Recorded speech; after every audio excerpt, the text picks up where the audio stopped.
Today on Straight Talk Africa, despite a ceasefire announcement and reported talks with Boko Haram, more kidnappings continue unabated in northeastern Nigeria. The fate of the Chibok schoolgirls remains a major concern to the world. That's coming up next, right here on Straight Talk Africa.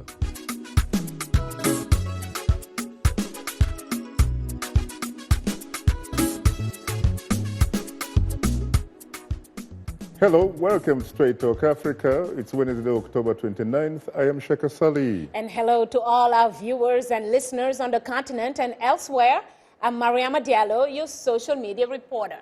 Today, we'll update you on the deal between the Nigerian government and the Islamic militant group Boko Haram for the release of over 200 abducted schoolgirls. Well, it's a topic that has generated a lot of buzz recently after the Nigerian government announced a ceasefire with the militant group.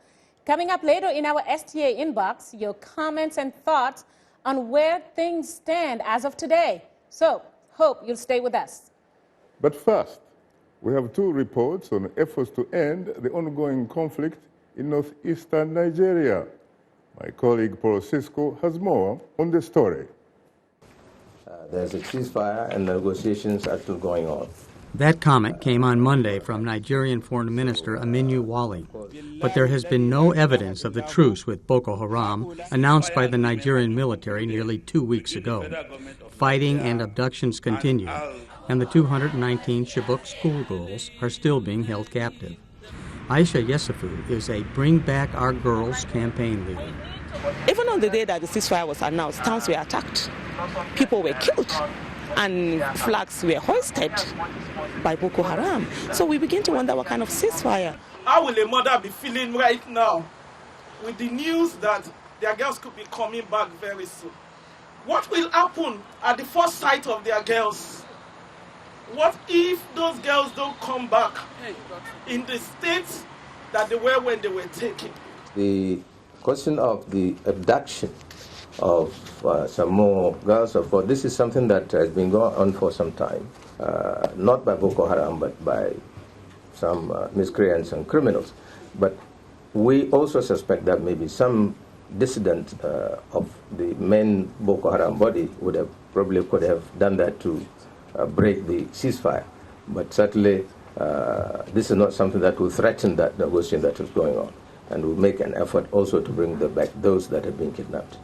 The Nigerian foreign minister was speaking at a news conference in the Nigerian capital, Abuja. He discussed Nigeria's ongoing efforts to remain free of the Ebola virus and told the German and French foreign ministers significant progress is being made in talks with Boko Haram. He received an endorsement from the French foreign minister. We support you in your fight against terrorism, against Boko Haram, which is a necessary fight not only for your country, but for the whole region. And we particularly appreciate the efforts which are made in order to free as quickly as possible the young girls from Chibok. In what some called a spectacular success story for Nigeria, the World Health Organization declared the nation Ebola-free on October 20th. Paul Cisco, VOA News. Thanks, Paul. In Nigeria, according to multiple media outlets, residents in two villages in Nigeria's northeastern Adamawa state say up to 60 women and girls were recently abducted. However, there has been no confirmation of the kidnappings from Nigerian authorities. Meantime, activists say the seizing of the missing Chibok schoolgirls by Boko Haram is just the tip of the iceberg. VOA's Ann Luke has more from the Nigerian northeastern state of Gombe. Boko Haram took Haja Hafsatu Bube's two teenage sons. She saw them round up 20 men in all, the day the militants took the town of Gwoza almost 2 months ago. I begged them, leave these boys. They are students. They attend Islamic school. And they said, but that's what we want. We want them to also go into our Islamic school. She says another mother collapsed. Their sons had no choice. Whole neighborhoods of displaced northeasterners have risen up in Gombe. Some recent arrivals live at this state-run camp. Abdurrahman Musa hid when militants took over Michika in September. They were going house to house, searching rooms for able-bodied men. When they came, I jumped out through the back door and escaped. As he ran, he saw bodies beheaded. Boko Haram took 4 of this man's nephews. Farmers and fathers, not fighters, he says. But those who resist are killed. Activists working with men who have escaped say Boko Haram forces the new recruits to charge out front in battle, a kind of human shield. We haven't heard from them in 3 months since they left. I don't think we'll see them again. Leave it to God. Many here are from the town of Damboa. Boko Haram took Damboa in July. They ravaged the town. There have been similar scenes across Borno State this year. Militants burn, loot, grab teenage girls, kill the men, or conscript them. Dunia Wanagu Talala says bullets whizzed by as he ran, pursued by militants on a motorcycle. God help me to escape. All my children, I even hold the hand of my children and my wife. They say, leave me, they are only looking for men. They are not after women. Even the women, they are not killing them. Only men. Even a small boy, if they get this, if a man, they will kill him. Talala's wife Zainab leads us to their daughters. The men tried to take Falmata, the oldest. They ransacked the house, looking for the father. The 15-year-old lied. She said she was all her siblings had. I was shaking. I was so scared. My heart was racing. I was trembling all over. When they noticed, they said, "Calm down. Since your father is dead, we will leave you." They said, in fact, they would leave some men to guard us. Nobody will touch you. Her mother was away that day at a nearby village. Falmata and her siblings ran the next morning at dawn. The army says it retook Damboa, but armed men attacked there again Sunday. People here wait. It's not safe to go home. Ann Look, VOA News, Gombe, Nigeria. Thanks, Anne, for that report. Now joining us here in our Washington studios are 2 distinguished guests. We have, of course, Emmanuel Ogebe, international human rights lawyer that focuses on bilateral U.S.-Nigerian relations. Mr. Ogebe also serves as the special counsel for the Jubilee Campaign Justice for Joe's Project, a working group focused on Muslim-Christian conflicts in northern Nigeria. It's, of course, a pleasure having you again on the set, Emmanuel. It's been quite a long time since you came here. Thank you very much. And, of course, we have Ian Thompson, who currently serves as a visiting correspondent from our partner station, Channels Television, based in the Nigerian commercial capital, Lagos. Well, what can I say, frankly? I can only say that I am profoundly honored and exceedingly humbled to have the opportunity for the first time to host you on Straight Talk Africa. Oh, thank you. Thank you so much, Shaka. You're most welcome. And last but not least, Dr. Mike Omeri, the Director General of the National Orientation Agency, or NOA. Dr. Omeri, thank you so much for joining us from Abuja. Thank you, Shaka. How are you today? Well, we thank God we are hanging in here. Lots of hope in the air. What is the situation like, really, from your vantage point?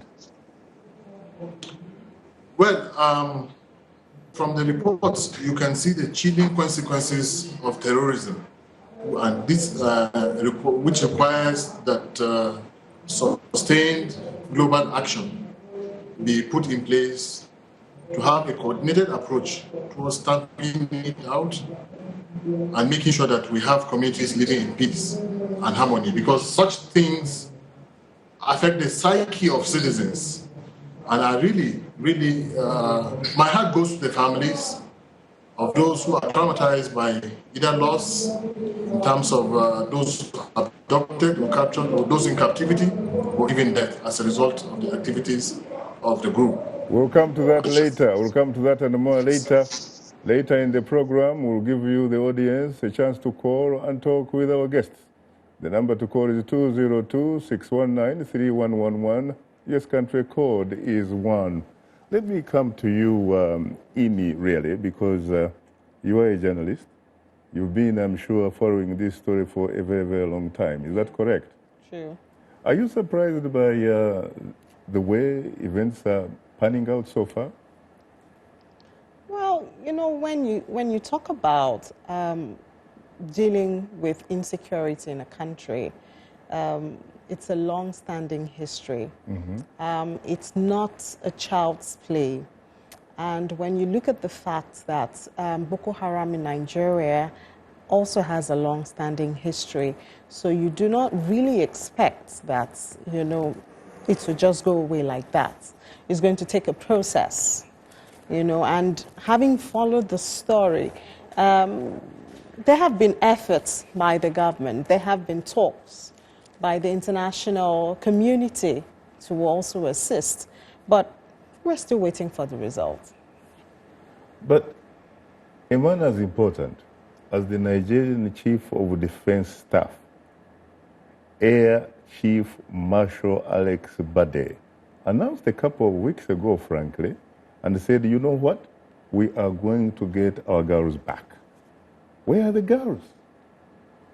You know, I had a talk with the Nigerian ambassador to the United States just last week, and I asked him the same question. And he made me to understand that there are talks, and the talks are still ongoing. But also that it is important to note that when you talk of the sect, Boko Haram, it's not an organized body that you would say, oh yes, we have come to an agreement, you know, with this body, because you have others who have lynched on it, you know, to their own good, even though it's to the detriment of the country. So, yes, the government says they're still talking, and according to him, the talk is still going on, and he says he has confidence that it's going to be fruitful. But for now, the talks are going on. We're waiting for the girls. But Ini, you're not, I hope, suggesting by any measure that the government, in fact, might have been talking with the wrong people. Well, I want to believe that the government, the head of security, they know what's going on in the country. Mm-hmm. So they have an oversight. Mm-hmm, mm-hmm. And so they know. And that's how come an official of the government will tell you there are other criminal bodies who claim to be, you know, a sect. So for them to know that, then they obviously would know the right people to talk to. Emmanuel, is that the same way you see it? Well, I have to say that we need to understand that if you declare a unilateral ceasefire and the other side does not cease fire, it's tantamount to surrender. And so it could be a tactical blunder for Nigerian troops to stand down if the other side is continuing to fight. As far as I understand, even today, the town of Uba was attacked by these terrorists.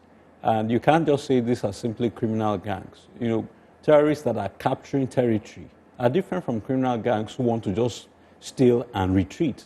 By the time you begin to capture territory, you obviously have expansionist agenda, and that's not just the activity of a criminal gang. But what about the fact that the spokesperson of Boko Haram, and in fact is supported by the Nigerian government, saying that since they agreed to cut a deal, Boko Haram, frankly, has not been behind some of that violence that you're talking about? Well, like I said, you know, if we look at what Boko Haram has been doing in the last few months, they have been strategically targeting certain cities and capturing them. This is a very sophisticated terrorist group. So the fact that even up till today, cities are being captured should indicate that they're part of the same, part and parcel of the same team. But remember, this is not the first time that we've had the government dealing with frauds and imposters. Right now in Nigeria, there's a criminal case in court of some dupes who collected money from the government in the name that they were Boko Haram. And it turns out that they were not really representatives of the terror group. Dr. Omeri, what is the situation like from your vantage point, really? I gather that you have actually been involved in some of these talks. Is that correct?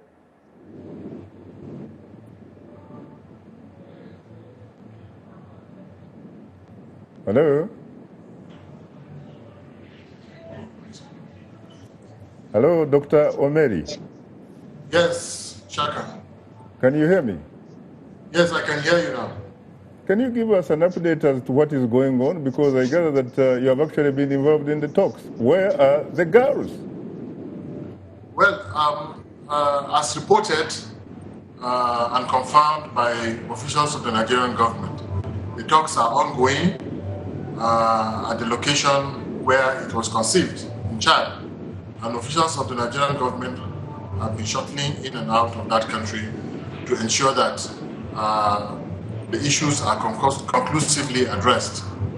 And, the ceasefire thing was first announced 9 p.m. on that date on VOA by a representative of the group who was part of the discussion with the president of Chad. And don't forget that the group had earlier reached out to the president of Chad, who must have confirmed the veracity of their claims before contacting the Nigerian government, in line with the letter and spirit of the cooperation and alliance against terrorism in that region. So, I just want to believe that the effort ongoing would lead to some successes, hopefully, because in dealing with hostage situations and such negotiations of dialogue, of course, sometimes you don't come with ready-made answers to the table. Some of these things may be discussed, will be discussed on the table, and results found. Results concluded.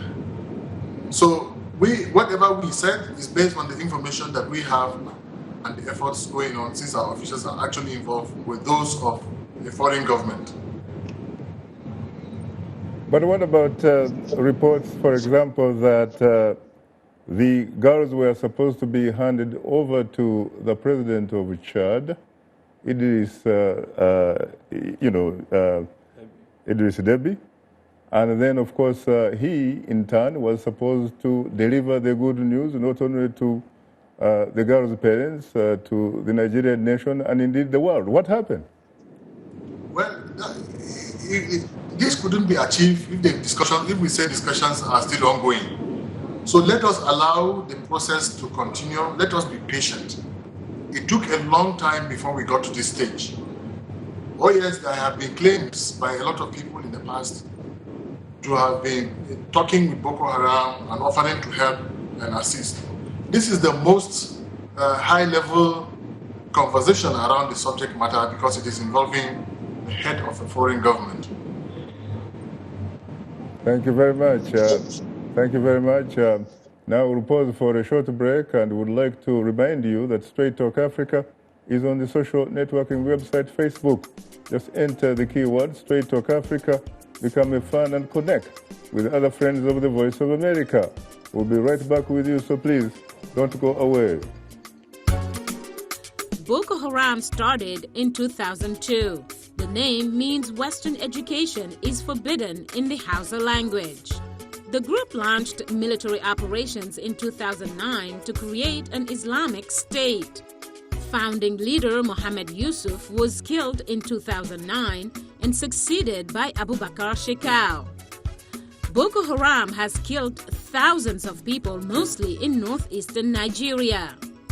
In November 2013, the U.S. officially designated the group a terrorist organization.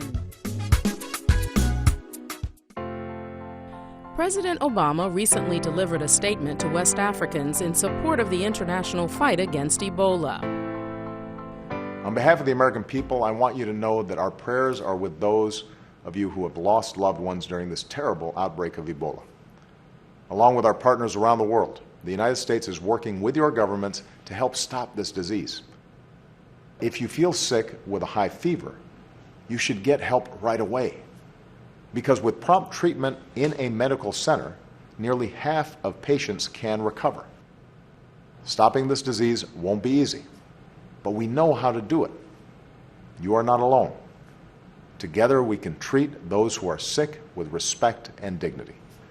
We can save lives, and our countries can work together to improve public health so this kind of outbreak doesn't happen again. In this urgent work, and in building a stronger and more prosperous Africa, you'll continue to have a partner in me and in the United States of America.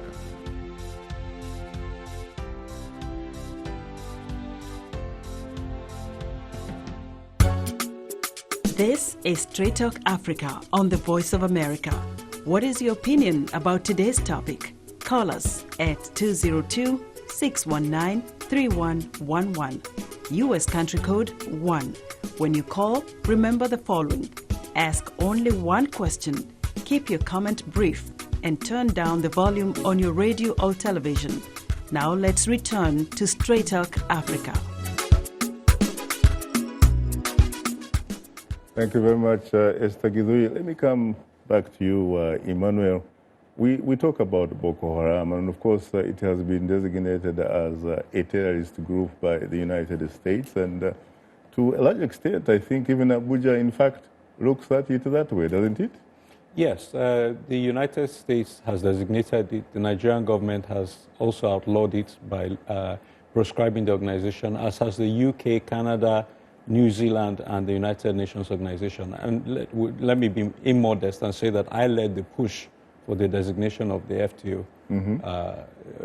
of Boko Haram. And we should perhaps also point out to our audience that, in fact, the group operates beyond Nigeria. Absolutely. It operates in Niger, in Chad, in Cameroon, and of course, Nigeria. And in northern Mali. There you are. And we must not forget that this group has actually links with Al-Shabaab, and they claim that they had training in Somalia. So when you're talking about a Pan-African terrorist group, Boko Haram completely fits the bill. We actually have seen, credible media reports that they've had instructors from Pakistan coming to assist. They've had arms technicians from Egypt. This is truly an African terror group in the true sense of the word. What about others who, in fact, suggest that they have links with Al-Qaeda? Oh, no, there's no doubt about that. I mean, if you look at the trajectory of the rise of Boko Haram, it has gone from a group that was resident in Borno State and Yobe, and they would go out with kerosene and petrol and just burn churches and use machetes to kill people, to a group that, as far as their recent video is concerned, used anti-aircraft missiles to bring down an Air Force plane. So clearly they have built their capacity from their affiliations with other global terrorists. What does the group really stand for? Surely it must be standing for something. We can't simply be talking about Western education is bad for you. There must be some fundamental root causes. Well, I like the use of the word fundamental. This is a fundamentalist group. Their perspective is one from the 8th or 9th century. It's not one that is consistent with the current civilization we have. And the full name means People for the Teaching or the Propagation of the Prophet's Teachings and Jihad. So it's ideologically and theologically based. And so their territorial expansionist agenda includes conquering the whole of Nigeria and obviously the region as well. Is it true that in terms of ideology, they espouse the Wahhabism, Wahhabi Salafi? Yes, that is their orientation. And it's a very extreme interpretation of Islam, which is why, in addition to Christians, they are actually attacking other Muslims who do not fit into the bill of their own interpretation of jihad. Talk to us about their financiers. Who are their sponsors, really? Well, Boko Haram is funded on multiple levels. You have macro levels and micro levels. On the micro levels, what is happening in some of the cities that are captured by Boko Haram now is the levying of taxes on people. This is something they were actually doing as far back as a year and a half ago, when they had territory. Now, when the president sent in the troops, he moved them out of the city centers, but they've been levying taxes for a long time. They also engage in extortion, and they extort money from more influential people. They say you need to bring money for the work of Allah, and politicians give them money. But there are international linkages as well. Some of the evidence we've seen is, arms and other contributions in kind are coming in from other sources. And these need to be fully investigated. What about other reports that they have effectively infiltrated the state, the government, the army, the police, the National Assembly, the Senate, you name it? No, I mean, there's no doubt about that, because one of their tactics is they actually contact some of these influential politicians and say, you need to bring your contribution to the work of Allah. Now, some people give them the money and some people don't. But I was told of a situation where the military went to capture some Boko Haram operatives, and when they got there, they were badly ambushed. However, they finally managed to subdue them. And one of them said, look, we've been expecting you for the last 3 days. So when you hear stories like that, it is really alarming how much they've infiltrated the fabric of Nigerian society. I guess that we can go to the lifeline of the show, which are the telephone callers. Good evening, Emmanuel from Nigeria. You're most welcome to Straight Talk Africa. Mr. Shaka, good evening. How are you doing? I am terrific. How are you today? I'm fine. This is Emmanuel from Nigeria. First of all, let me thank you very much for bringing up this issue, which is a major problem in our dear country, and every young man in Nigeria, we are actually troubled over this situation. But if I may ask Shaka, in all of this, where are we going? Because there was a ceasefire a few weeks ago, and at the end of the day, it came that day, the day after, more bombing, more attacks, more bombing, more attacks. So one begins to wonder whether there will be an end to all of this. So I don't know where there's any way the Western world can really come into this matter and see how they can really help us even better. Because right now, we are all scared. Thank you very much. Thank you very much. Let's stay in Nigeria. Good evening, Patrick. You're most welcome to Straight Talk Africa. Good evening, Mr. Shaka, and good evening, our guests. Usually terrific. How are you today? Fine. That's Patrick Okorafor in Nigeria. And my question to Mr. Emma or Sister Annie or Dr. Miriam, do you people think that these girls will return home before Christmas, 25th December? The way killings are going on now, as we all know what is happening this evening in Adamawa State, with these things going on presently now. Mr. Shaka, I would like those guests to tell us, this issue we are talking this evening, is it not political motivated? Because when you talk about political motivated, these are purely political criminals. Talks that were used by the politicians that have come back now to destroy the government that they don't want. Because if they play very well, I don't think they'll be doing all these things. Thank you very much. Patrick Okorafor is my name. Very interesting. Dr. Omeri, are you there? Well, I'm here. Could you please try and respond to Patrick and Emmanuel? Politically motivated? No, I wouldn't want to enter that conversation at all. I'd rather stick to the priority of the Nigerian government, which is to find these girls and rescue them as soon as possible. And that is why all assets and resources and attention of government and majority of the citizens of Nigeria are directed at ensuring that the girls return as soon as possible. Thank you very much. You're tuned into Straight Talk Africa. We'll have more of a discussion in a moment. But first, here is Mariama Jaro. Take it away, Mariama. Well, thanks, Shaka, and thanks to all of you for joining our show today.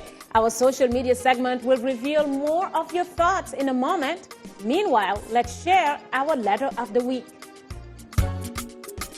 Rex Ozunbor from Abuja in Nigeria writes, terrorism is a common enemy to the whole world, no matter where it's happening. We should not negotiate with these killers. If negotiations happen, it will be considered a success for Boko Haram. As it stands, I believe the Nigerian government doesn't even know the real hierarchy of Boko Haram. So negotiations are the beginning of a lost cause for Nigerians.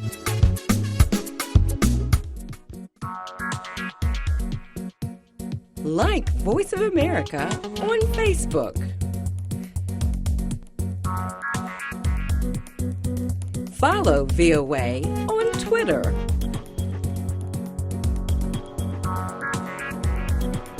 Join VOA on our YouTube channel. Like, follow, join VOA. This is Straight Talk Africa on the Voice of America. Call us now with your questions and comments. The number 202-619-3111. And the U.S. country code is 1. Call direct and we'll call you right back. Remember to keep your questions brief. Now back to Straight Talk Africa.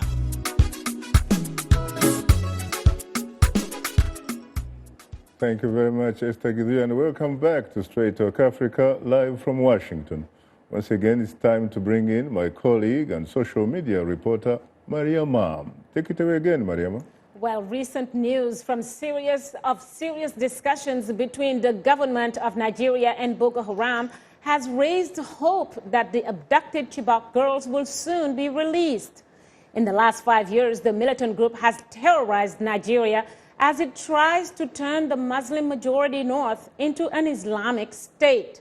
Recent bombings have left thousands of people dead, increasing the pressure on President Goodluck Jonathan to stop the militants. This leads us to our question of the week, asking, what avenues should Nigeria discuss with Boko Haram to secure a lasting ceasefire deal and win the release of the missing girls? Well, let's get right to it and start with a comment from Mohammed Ahmed Mansour from Monrovia in Liberia, who writes, I think there's a need for a political settlement to the problem of Boko Haram in Nigeria. The country's government should accept the ceasefire demands in order to get the Chibok girls released, but this must be done carefully.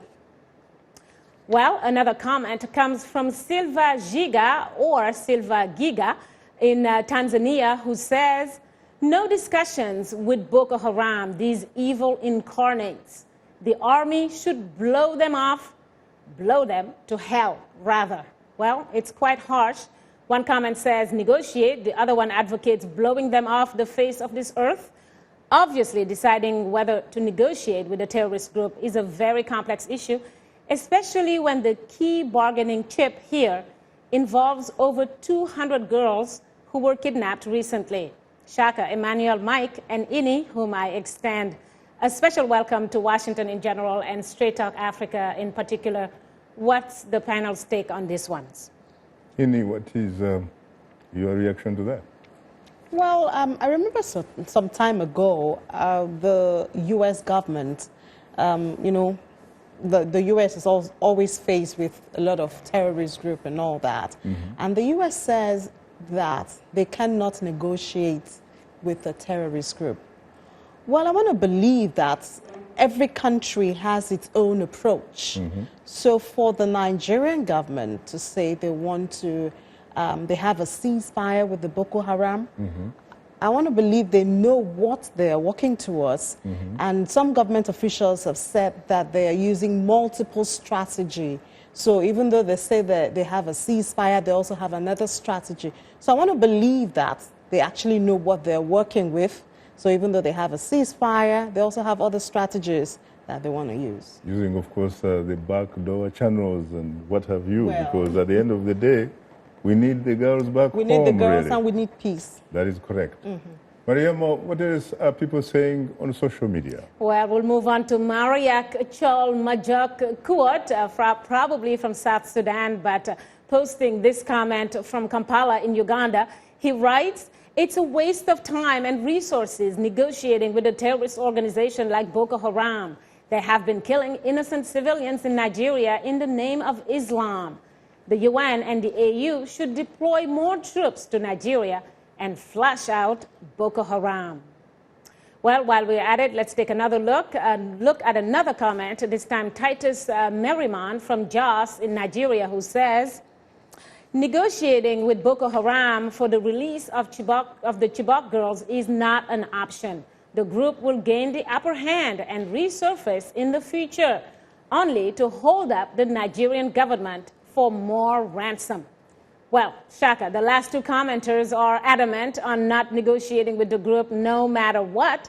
The girls have been missing for 6 months now, and some people are asking, why are they just now sitting down at the negotiating table? I think maybe the phoner, actually, one of the phoners alluded to that as well.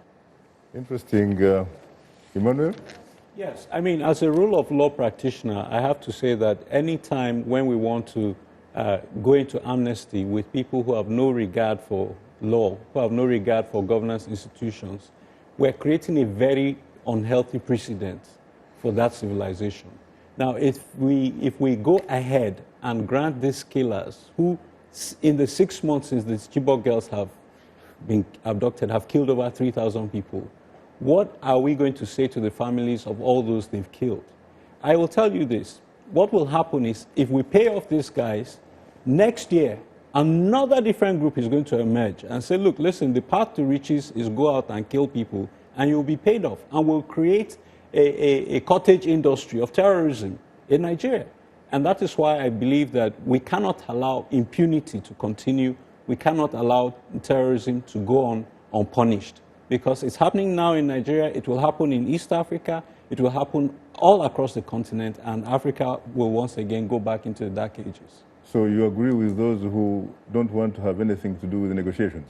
No, I believe that we simply cannot have an amnesty for these people.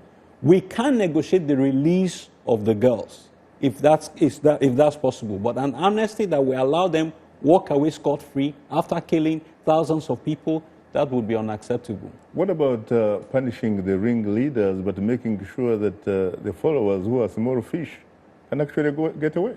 Absolutely, and we actually have a precedent for that. We had the Biafra Civil War, and we saw how that ended with an amnesty and all of that. But that was a civil war.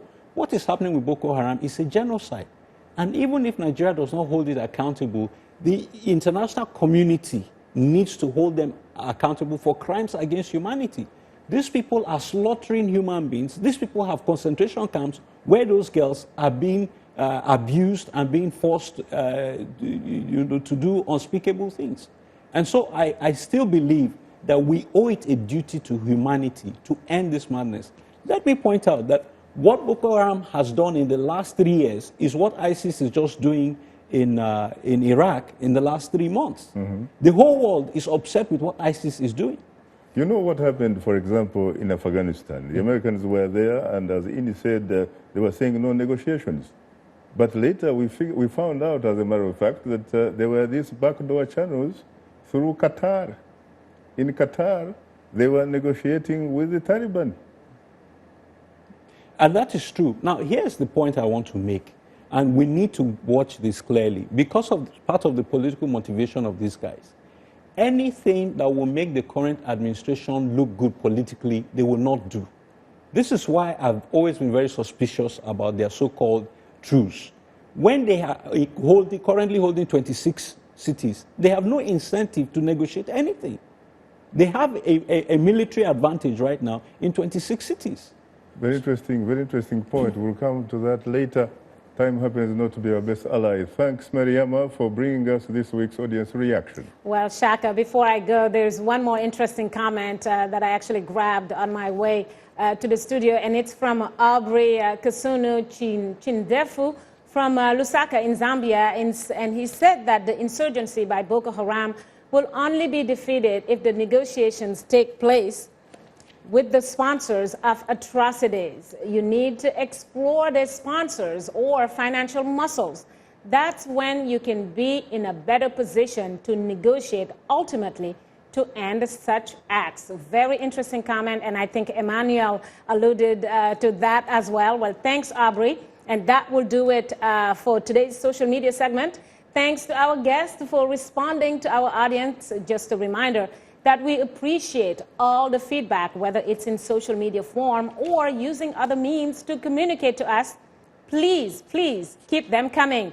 And if you are a new fan, just drop us a line at africatv@voanews.com Once again, our email address is africatv@voanews.com. Or post your comment on our Facebook page. Just enter the keywords Straight Talk Africa. Be sure to visit us online at voaafrica.com, or you can join our YouTube channel. Simply subscribe to VOA TV to Africa. Now let's take a look at what's on tap for next week's program. Next week on Straight Talk Africa, we'll look at Zambia's political future following the death of President Michael Sata. The country is expected to hold a presidential election within 3 months. That's next week, right here on Straight Talk Africa.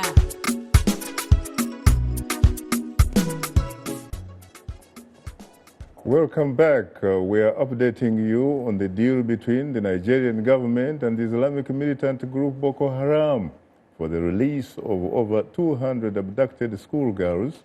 Our distinguished guests are Emmanuel Ogebe, international human rights lawyer that focuses on bilateral U.S.-Nigerian relations. Mr. Ogebe also serves as the special counsel for the Jubilee Campaign's Justice for Jews project, a working group focused on Muslim-Christian conflicts in northern Nigeria. Ini Thompson, who currently serves as a visiting correspondent from our partner station, Channels Television, based in the Nigerian commercial capital, Lagos.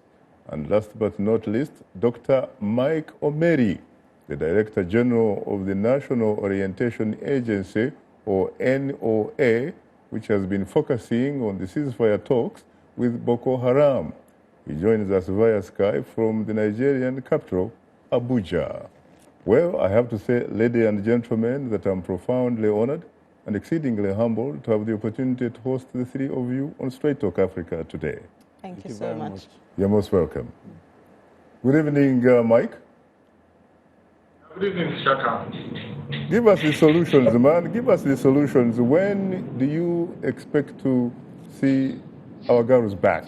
And what do you think needs to be done that at least has not been done so far that could probably, end up,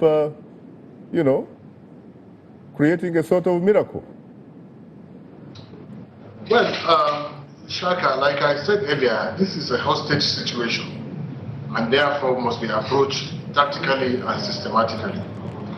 Well, so far, everybody in Nigeria is looking forward with great anxiety and hope for the release of these girls. And we wouldn't mind. We wish they were not there 6 months. But now it's 6 months. And that is what is making us all anxious.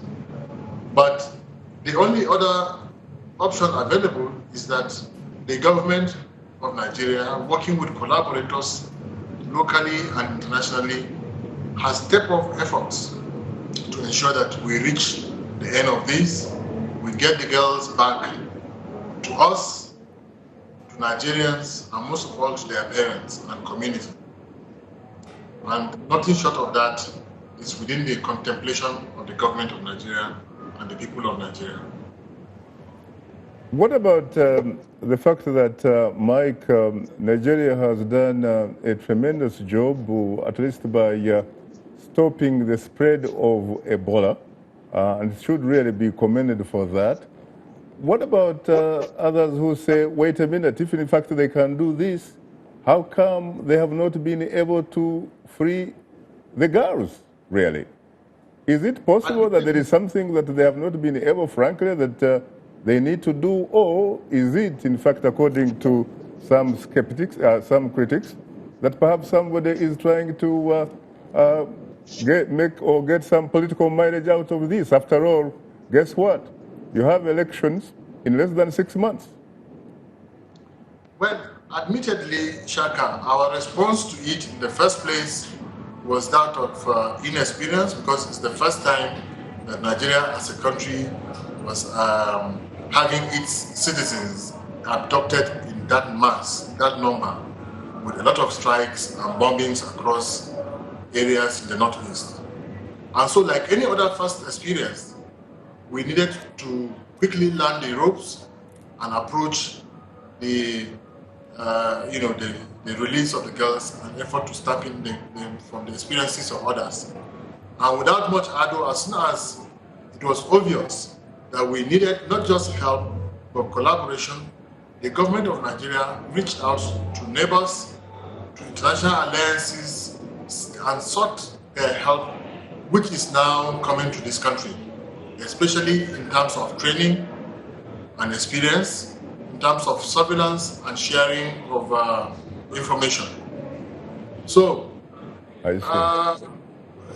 if we had that, of course, yes, elections is here. Any situation could be used by those who think they could get advantage out of it. Even if I am the one in opposition, I will do that. But this involves the lives of citizens. And so no government in the world, anywhere that I know, will put its citizens in jeopardy because of its interest in politics. It is not contemplated in Nigeria's politics, especially on the side of the government of Nigeria. Thank you very much. A reminder that you are tuned into Straight Talk Africa. To participate in our discussion, please call us at 202-619-3111. US country code is 1. We'll continue our discussion in a moment, so please don't go away. Here is a quick timeline of the Nigerian government's fight against Boko Haram to bring back the Chibok schoolgirls. On April 14, Boko Haram militants kidnapped approximately 276 girls from a boarding school in Chibok in Borno State. On May 21st, the White House announces that the U.S. has sent 80 troops to Chad to help search for the kidnapped schoolgirls. On May 22nd, the UN Security Council adds Boko Haram to its sanctions list. Between June 7th and 8th, suspected Boko Haram militants kidnapped another 20 women in the northeastern Nigerian village of Garki Fulani. Between June 18 and 22nd, Boko Haram militants raid the village of Kumabza in Borno State, abducting more than 60 females and children. 30 men are killed. Between July 17th and the 20th, the group raids the town of Damboa, killing 66 residents. More than 15,000 flee. On October 16th, the Nigerian government announces a ceasefire agreement with the group that supposedly includes the release of the kidnapped schoolgirls, according to the Nigerian government.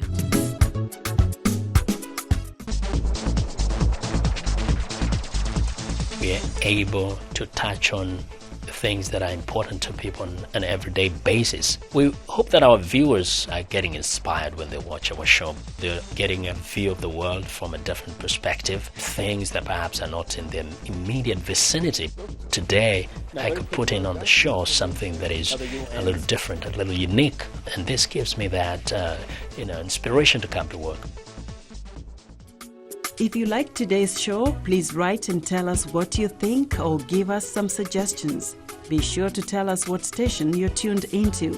Our address, Straight Talk Africa, Voice of America, 330 Independence Avenue Southwest, Washington, D.C. 20237 USA. Or send us an email at africatv@voanews.com. Log on to our website at voaafrica.com. Or post your comments on Facebook. Keywords Straight Talk Africa.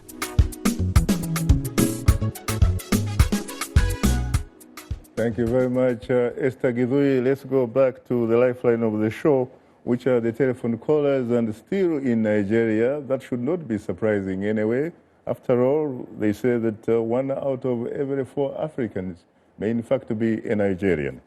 Good evening, Buba. You're most welcome to Straight Talk Africa. Good evening, Shaka. It's Buba Umariaza.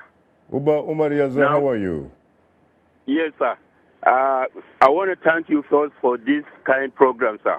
Thank you, sir. Thank you, sir. Profoundly honored for your compliments. To be precise, I'm a victim because I come from Gulag in Madagascar local government area of Adamawa State, which is in the hands of Boko Haram. Now, as I'm talking to you now, we view it as if it is an arrangement between Nigerian government and those that are calling themselves Boko Haram. Now, absolutely, if you look at what I'm telling you is from the core of my heart. Now, since this Boko Haram have been advancing, there is no any sign of Nigerian government coming to rescue us. Now, in addition of it, we as Nigerians, we agitated that if there are any possible guns or any this thing within the barrack, distribute it to us so that we protect ourselves. No any sign like that. So we view it as it is a program, Nigerian government versus this thing. If there are any sufficient evidence, please let the NOAA this thing tell us. Thank you very much. It's been Buba Umariaza. You're most welcome, Buba. But what would be the government's motivation really to do that? I think he's gone. Is that something you have heard about also in your reporting? Well, yes, I've heard. There's been a lot of insinuations. For example, when the Chibok girls were taken, at the very first period, there were a lot of stories, and suggestions. And fine, the government did come out, the state government especially, did come to say that they gave warnings, that the place wasn't secure, and the school still went ahead. But other people believe that at least you can go into a place and take like 200 girls and then nobody knows about it. So there are people who have the feeling that, there's a bit of politicking going on underneath of all of, the story. Emmanuel? Yeah, I mean, just talking to some of our local partners in Nigeria today, this is exactly what they described concerning the attack on the town of Uba. There was no military response, no military presence, and that was why they said that the city fell. And now their fears that they were going to attack Mubi, which is a major town. Now, a lot of, and the place he mentioned, Madagali and all of that, I was in those parts of the country about this time last year. They're all gone now. They are now in Boko Haram hands. So clearly something is happening militarily. We are not seeing the gains that we should have for our population and for the prowess of our military. If you look at what is happening in Iraq, you see the Kurds, ordinary citizens are coming together, they're being armed to fight these people. And at this point, Nigeria has the population and has the finances to be able to create a citizen-based army that will repulse these people. We don't have enough soldiers to put in every village in northern Nigeria, but we have people to defend those villages. Earlier, we touched on the possibility of infiltration. In fact, there has been evidence to suggest that there are elements within the military who are in the army barracks during the day, but at night are basically hanging out with Boko Haram. Yes. Correct? I mean, there's no doubt that, that is feasible. I mean, in June, in one community, when Boko Haram struck, the people fought back, were able to kill 12 of them. They now asked the military to come into the town, collect the bodies of the killers, and then protect them. The following day, military vehicles came, gathered all the people in a church and said, we're here to protect you, and wiped out over 200 of them. So, I mean, they know that that message was intercepted by someone and passed it on. Mike, what about that? In fact, in addition to that, Nigerian Nobel laureate Wole Soyinka is on record suggesting that information about a suspected financier of Boko Haram group within the Central Bank of Nigeria was passed on to Aso Rock, to Goodluck Jonathan.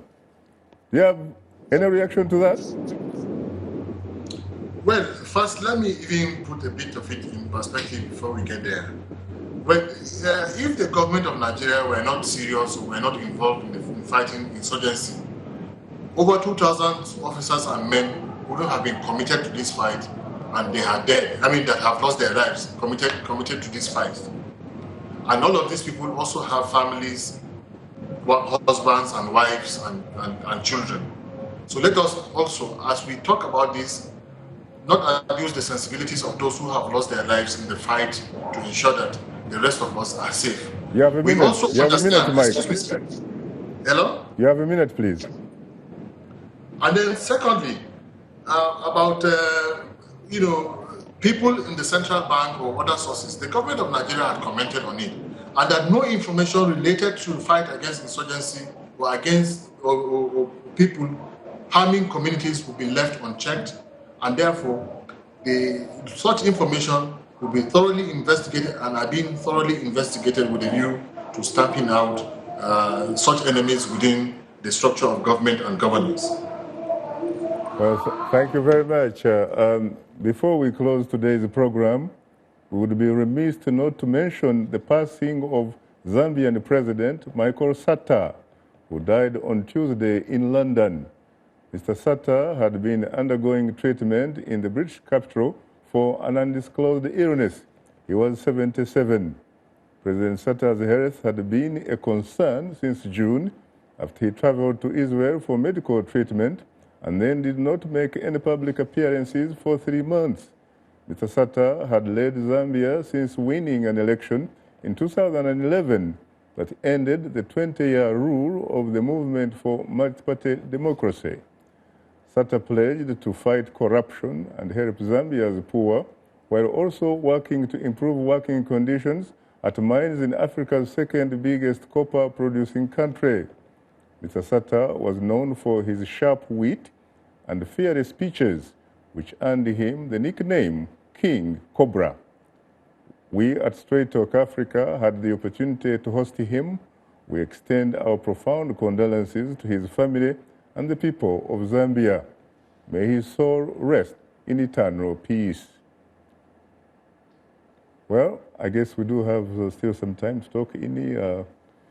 Where do we go from here? Well, I believe where we go from here is to keep faith and believe that... Keep hope alive? Yeah. I mean, we have to do more than that, Ini. I mean, that's what we'll do. And we just, like, for example, as a journalist, all I can do is bring the story to the fore. And like you were doing, speaking to Dr. Mary, asking him questions, because that is our job, to put the government on their toes so they know people are watching. And even if the people at the grassroots cannot talk to them, we can be the voice and say, oh, this is what the people are saying. This is what the people want you to do. So, I mean, and I'm really glad that it's no longer a Nigerian thing. It is an international thing. I mean, you are here in Washington, the Voice of America, talking about the same thing. President Obama has spoken about it, has sent troops. They've been concerned all over. I'm sure with all of this... The First Lady, Michelle Obama. Yes. You know, so with all of this, the Nigerian government will know the world is watching and I have to sit up. So I believe we'll have a good report at the end of the day. Thank you so much, Ini. On that note, thanks to our distinguished guests, Emmanuel Ogebe, international human rights lawyer that focuses on bilateral U.S.-Nigerian relations, and the special counsel for the Jubilee Campaign's Justice for Job project. Ini Thompson, visiting correspondent from our partner station, Channels Television, based in the Nigerian commercial capital, Lagos. And last but not least, Dr. Mike Omeri, the Director General of the National Orientation Agency, or NOA. He joined us via Skype from the Nigerian capital, Abuja. Thanks to our affiliate stations, along with our viewers and listeners, we thank you for tuning in. For many of our Voice of America radio affiliates, Learning English is coming up next. And tomorrow morning, Daybreak Africa with James Pate. On behalf of the Voice of America, thanks for tuning into Straight Talk Africa. In the meantime, get better, not bitter, please. And remember to keep the African hopes alive.